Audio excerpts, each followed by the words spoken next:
Le ciel blanc.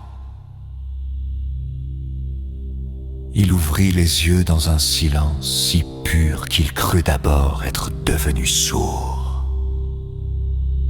Autour de lui, un espace infini, ni mur, ni sol, ni ciel, seulement une blancheur sans source, douce comme la lumière d'un rêve. Il comprit qu'il était mort. Tout était calme, trop calme. Il appela, personne ne répondit. Pas d'ange, pas d'âme, pas de juge, pas même un souffle de vent pour troubler l'éternité. Alors il marcha des heures peut-être, ou des siècles. Le temps semblait suspendu comme un oiseau figé dans la glace. À chaque pas, ses souvenirs se dissolvaient, remplacés par un étrange vertige. Le sentiment d'être le dernier homme au monde. Puis il vit une porte, simple, ancienne, sans poignée, sur le battant. Un mot gravé, entrée des vivants. Pris d'un espoir insensé, il frappa.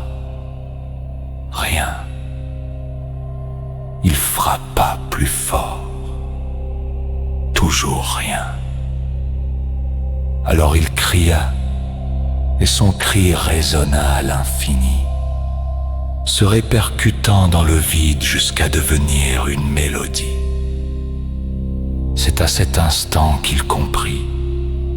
Le son venait de lui, de son cœur, de sa mémoire, de tout ce qu'il avait aimé et perdu. Ce paradis n'était pas vide, il était le miroir de sa conscience. Les absents n'étaient pas partis. Il les avait simplement oubliés en vivant trop vite, en aimant trop tard. Soudain, la blancheur vibra, des silhouettes naquirent, floues, éphémères, tissées de souvenirs. Des visages, des rires, des gestes, il reconnut tout. Et au milieu d'eux, un regard qu'il n'avait jamais osé affronter. Le sien. Il se vit vivant, assis dans une chambre d'hôpital, les yeux fermés, le cœur battant encore. Et il comprit, il n'était pas mort. Il attendait de vivre. La lumière se replia sur elle-même. La porte s'ouvrit lentement. De l'autre côté, une voix murmura. Alors, tu viens. Ce que nous appelons paradis n'est peut-être qu'une seconde offerte à ceux qui meurent avant d'avoir appris à vivre. Et si le ciel semble vide, c'est peut-être parce que nous n'y avons laissé personne.